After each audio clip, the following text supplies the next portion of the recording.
Alô, amigos. Vamos começar por 2022, 2023, 2024.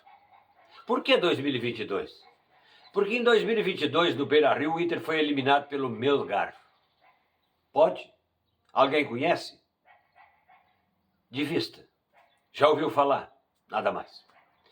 Em 2023, o Inter foi eliminado pelo Caxias na fase semifinal do Campeonato Gaúcho. Foi eliminado na Copa do Brasil pelo América Mineiro. Isso tudo no Beira-Rio. E foi eliminado pelo Fluminense na fase semifinal de Libertadores no Beira-Rio. Nós estamos terminando o mês de julho e o Inter sofreu 3 eliminações no seu estádio. Vamos a ela? O Inter foi eliminado pelo Juventude na fase semifinal do Campeonato Gaúcho. Nos pênaltis, em casa, lembra? É, claro que lembro. O Inter, ele foi eliminado da Copa do Brasil pelo Juventude. O segundo jogo foi em Caxias, mas o jogo que decretou a queda foi a derrota em casa por 2-1 do Beira-Rio. E para fechar o pacote, o Rosário Central ontem eliminou o Inter da repescagem da Sul-Americana. É como diz um amigo meu, colega de imprensa, como sofre o torcedor colorado. É uma coisa impressionante. Mas aí nós vamos tentar buscar explicações. Não dá para buscar explicações, porque senão nós vamos ter que trabalhar muito. São muitas as buscas e nós não vamos encontrar explicações para tudo isso. O que é, de repente? Disputa de vaidade? Jogadores que não têm o foco naquilo que precisa ser feito?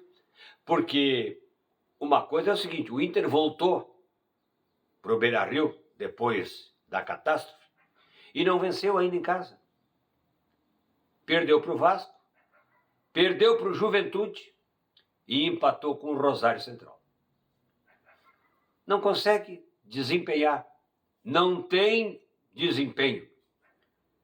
E aí eu pergunto, a direção do Internacional está tentando resolver as coisas nos bastidores?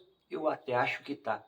Mas só deixar do jeito que deixou já é um problema para resolver. Lá no começo dessa presidência, ele já começou fazendo coisa ruim. Ele tinha o Abel Braga. O homem era técnico, estava tudo certinho, abotoado. Ele conseguiu assumir a presidência e avisar para o mundo que no final do ano, independente do que fosse acontecer, o Abel estava demitido, porque ele ia contratar outro técnico. E fez isso. E aí começou o problema. Contratou vários jogadores e o investimento é altíssimo, mas deu para a bola. E agora? Se estava apertado o calendário, ficou folgado, né? Só tem o Campeonato Brasileiro. Só o Campeonato Brasileiro. Ainda dá para recuperar nos jogos que estão atrasados? Dá. Mas eu acho que a recuperação ela está muito mais complicada no grupo do que aonde é a consequência, que é o campo de jogo. Tá feio. A pegada tá ruim, uma barbaridade. Pelo lado do Grêmio, a situação é um pouco diferente, mas também não é confortável.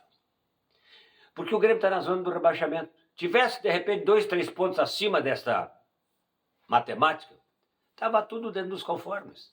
Porque ainda disputa Copa do Brasil, ainda disputa Libertadores e ainda disputa o Campeonato Brasileiro. O Grêmio tem 3 competições. Ainda não sofreu a queda em nenhuma delas. Passou perto, bateu na trave, mas não entrou. Então, vida que segue. Precisa agora começar a pensar em ganhar jogos, principalmente fora de casa. Aliás, fora o Grêmio está jogando todos os jogos, mas quando ele não é mandante, como por exemplo amanhã contra o Corinthians. Como por exemplo no próximo domingo contra o Vasco. Aí é mandante, mas é lá em Chapecó. Então, se nós olharmos para a situação do futebol no Rio Grande do Sul, é uma terra de ninguém. Tá feia a dupla Grenal. Investimentos altíssimos, jogadores que vieram descompromissados com o que precisa ser feito, pelo menos é a minha opinião, e dirigentes omissos em algumas coisas. Mas, no final do ano, eles vão dizer que o balancete, de repente, ficou ali perto do que estava determinado, não ganhamos absolutamente nada, e o torcedor, que é um apaixonado, vai voltar e vai viver as emoções do vermelho e do azul, que é a grenalização. Então, vamos fazer a coisa andar. Vamos ver no que vai dar. A sorte do Rio Grande do Sul é que o Juventude é gaúcho e está fazendo um bom trabalho. Mas do Juventude a gente não fala. Por quê? Porque só dá ibope coisa ruim. E hoje coisa ruim chama-se principalmente o Internacional. Mas o Grêmio está ali, taco a taco, nessa disputa. Dá uma clicadinha aí, compartilhe. Estou agradecendo a sintonia de hoje e o carinho de sempre.